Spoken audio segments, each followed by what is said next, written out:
Hey y'all, Billy from Perma Pastures Farm. All right, we'll talk about why I'm wearing this ridiculous thing here in a minute. But the big thing I want to point out, y'all, and I know that I'm not the only one dealing with this, is planned obsolescence. I'm out here in my garage, and I'm standing at this highfalutin freezer that we bought really under 5 years ago. And this is the third freezer in a year that is crapped out and quit on me. Okay? So how is it my parents could have washers and dryers that have a shelf life of 30 years old? And many of you out there can probably cite some of the old appliances that would last forever and a day. They really didn't quit, but maybe you upgraded or thought you upgraded because you felt like you needed to, when the old ones worked perfectly fine.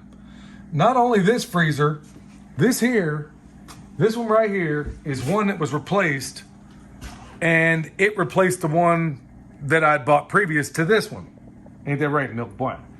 This one here, same exact way. You want to know the best freezer I have?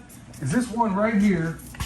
It's an old GE, and the cool thing about this thing was, the best thing about it was, it was refurbished. I bought this back in Texarkana, or Arkansas, I can't remember which one. I bought this one refurbished where they put in new compressors, the whole 9 yards. I've had this one forever and a day, and it works perfectly fine. It freezes stuff instantly. But this one, and now this one are the newest ones, and they work the least. You can ask Nate, my friend Nate at the Kramer Life, the problems he's had with his. And everybody else I'm talking to seems to have these problems. So here we are at a time in the world where things are supposed to be getting better and more efficient, and they don't. So here it is. I got all these animals I got in these freezers. This is why I historically keep one spare. Now I got one that I got from the Ridge Ranger a while back that's sitting in storage. It's a chest freezer. I'm going to get it and I'm going to bring it back. And in the meantime, I'm going to go see if I can't find something that's been refurbished where they put in new compressors in the whole 9 yards. But this is a major frustration. I know not only for me, but I know that you have got to be able to be dealing with this stuff as well. But I'm going to ask you something at the bottom of this video that I have never done before. Because typically when I present problems to you, I often, or almost always, if I think about it, to offer those solutions. I'll be honest with you, I'm going to need your help on this one. All right, here's another one right here.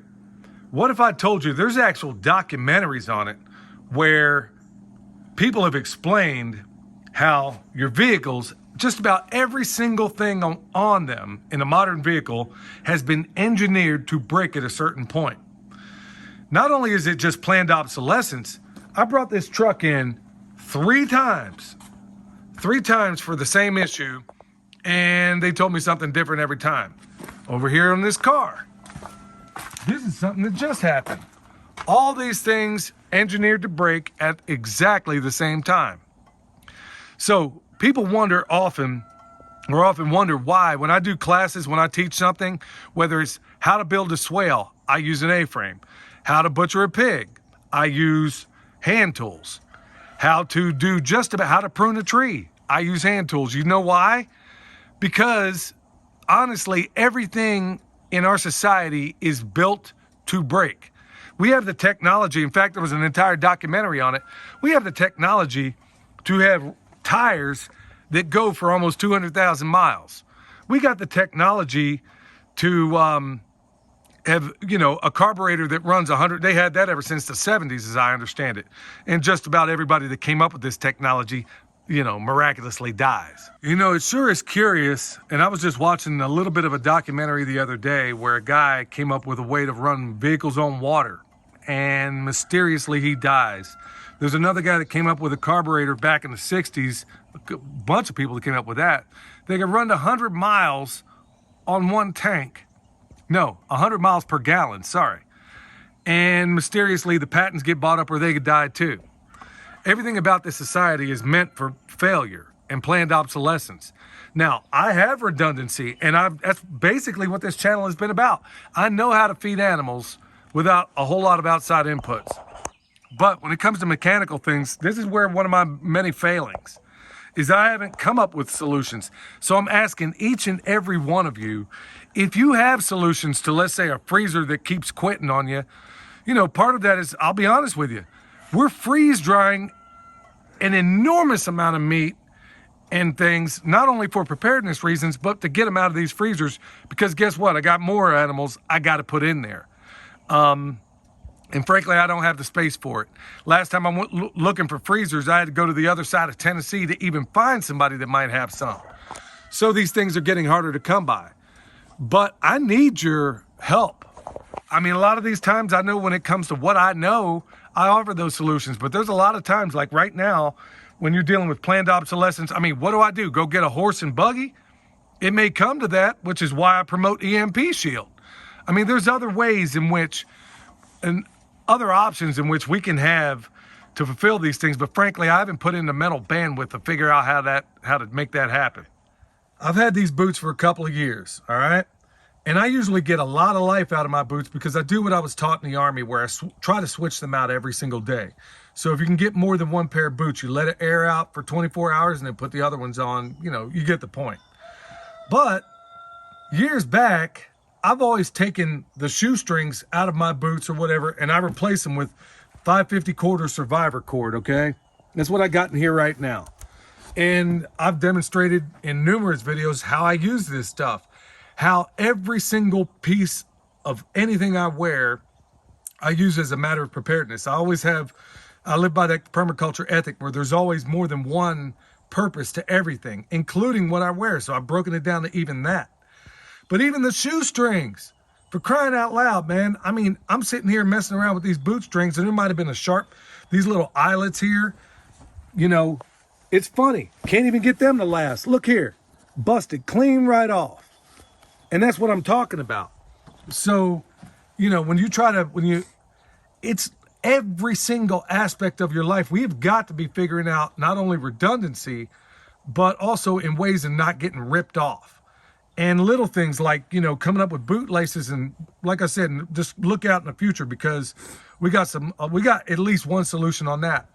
But I'll be frank with you. I don't necessarily I have solutions, but they're not something I can equally distribute across this entire audience. It's not things that I can easily do. Also, the things you buy online, how many times do you get ripped off? Yeah, see that? Look here. I got this, I was on YouTube and I was watching Deep South Homestead, all right? And, almost tripped on my own shoestrings. I was sitting there watching Deep South Homestead, and then lo and behold, one of the ads pops up. I've always been a fan of Southwest design and stuff like that. I'm never going to be accused of following the dictates of fashion, but I am a farmer, so I really don't care. But when I saw these pop up, and I'm thinking, okay, it looked exactly what I was looking for, the kind of design I like, and lo and behold, and I probably should have got a clue when I saw that it was $35. So I bought 3 of them. Yeah. Bought 3 of these. They didn't look shiny like this. I thought the fabric was going to be fabric. Look at this, man. I look like I'm about to be shot out of a cannon. And then here's the best part. And I usually am not a fan of hoodies. Look here. I look like a Star Wars character. I look like one of them stupid Jawas in episode 3 or whatever episode it was, episode 4. Anyway, I look like a Star Wars character. Who on earth, how am I going to do my chores? I'm up here running all over the place because I can't see nothing. Unless you got a big old, look at this. What did they make this for, people who have afros? I don't know. At the end of the day, here I was thinking I was saving a couple of bucks, getting something online, and it was going to work out and be warm the whole 9 yards. And I got 3 of them for $35. I thought I'd be saving a couple of bucks. But once again, you get ripped off. So whether it's planned obsolescence, which is another form of saying ripped off, or whether you're buying something you thought was going to be balling, and here it is. I mean, for crying out loud, look at this. Thank God I got a sense of humor at the end of the day. I mean, every time you turn around, it's something. Whether they're ripping you off on the things you buy. Look, at the end of the day, look, y'all, I need help on this one. I'm not even going to kid you. What are y'all doing out there? Because these are things I haven't put the mental bandwidth, as I stated a moment ago, into how to figure it out. So I need your help. Tell me what you're doing to beat this planned obsolescence, because we're getting to a point in time where we can't even if it quits on you, you can't go out and buy another one. You dig? Yeah, I got solutions for certain things like the comfrey or bone sauce and all these other things, but frankly, I don't know what I'm doing in terms of some of this stuff. So if you got solutions, I'm asking you to write them down below. I seriously want to know what they are. And if you make clothes, if you make good quality stuff, let me know. I'll buy it from you. And I know you're going to be charging more than $35. So I'm sure this came off of I don't even want to start thinking where it came from. But look, y'all, at the end of the day, please offer your solutions. I'm asking for you. I need them just like everybody else. And I'm also frustrated. So blessings to you and yours. And if you need anything, we have bone sauce, comfrey, whatever the case may be. Anybody has good use for 3 of these, you want them, let me know. I'll mail them to you. Hopefully you got a big old hairdo that'll fit up under this thing. Till next time, this is Billy from Perma Pastures Farm, where permaculture is my passion and planned obsolescence isn't. We'll see y'all next time.